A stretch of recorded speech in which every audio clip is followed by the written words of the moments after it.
ఈరోజు హాస్పిటల్లో అంతా కూడా ప్రత్యేక హోదాతోనే ఏపీకి అభివృద్ధి సాధ్యమని మాజీ ఎంపీ చింతామోహన్ అన్నారు. నెల్లూరులోని నాయుడుపేట పాత బస్టాండ్ సెంటర్లో అంబేద్కర్ విగ్రహం వద్ద కాంగ్రెస్ నాయకులు నిరసన తెలిపారు. నిరసనలో మాజీ ఎంపీ చింతామోహన్ పాల్గొన్నారు. రాష్ట్రంలో ప్రభుత్వ ఉద్యోగులు అనేక ఇబ్బందులు ఎదుర్కొంటున్నారని పేర్కొన్నారు. చేరిపోయింది కాంగ్రెస్ పార్టీలోకి వచ్చి చేరింది అని అంటే అన్న పరిస్థితి ఏందో మనకు అర్థమైపోతా ఉంది. అన్న చెల్లెల్ని ఏ విధంగా చూసుకుంటున్నాడో మనకు తెలిసిపోతా ఉంది. మరి ముఖ్యంగా ఆ అమ్మ చెప్పుకొచ్చింది, మంచి పార్టీ కాంగ్రెస్ పార్టీ.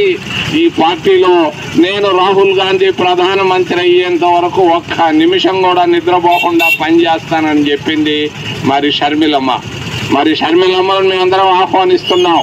నాయుడుపేటకు కూడా తీసుకొని వస్తాం, మరి గూడూరుకు కూడా తీసుకొని వస్తాం.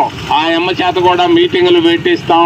10వ తేదీ ఆమె విజయవాడకు వచ్చి కాంగ్రెస్ పార్టీ కార్యాలయంలో జెండా లాగబోతా ఉంది. ఆ అమ్మ పాలపిండి కేంద్రాల్లో కూర్చొని బిడ్డలకు గర్భవతులకు భోజనం పెట్టాల్సినటువంటి అంగన్వాడీలు ఈరోజు ప్రతి ఇల్లు తిరిగి అడుక్కొని తింటున్నారు. ఇది పరిస్థితి.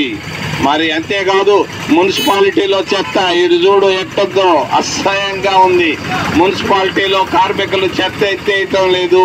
వాళ్ళకి జీతాలు కూడా ఇవ్వలేనటువంటి పరిస్థితుల్లో టీచర్లు స్ట్రైక్ చేస్తున్నారు.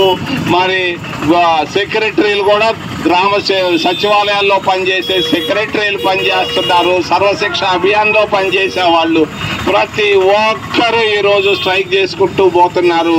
పని జరగటం లేదు. అవినీతి మయమైపోయింది. జగన్మోహన్ రెడ్డి ప్రభుత్వం ప్రతిరోజు 100 కోట్ల రూపాయలు సంపాదించుకుంటున్నాడు. మందు పైన సంపాదిస్తున్నాడు బాగా. ఆయనే సొంత ఫ్యాక్టరీ పెట్టుకొని పనికి మాలిన మందు పోసి ఈ రోజు ఇళ్లలో ప్రతి ఒక్కరూ గుండె ఆగిపోతా ఉంది, మూత్రపిండాలు ఆగిపోతున్నాయి, ఊపిరితిత్తులు ఆగిపోతున్నాయి. ఈ విధంగా ఈ రోజు పరిస్థితులు ఉన్నాయని తెలియజేస్తూ అవినీతి బాగా పెరిగిపోయింది, అభివృద్ధి ఆగిపోయింది. ఈ రోజు ఆందోళనలు ఎక్కువైపోయినాయి.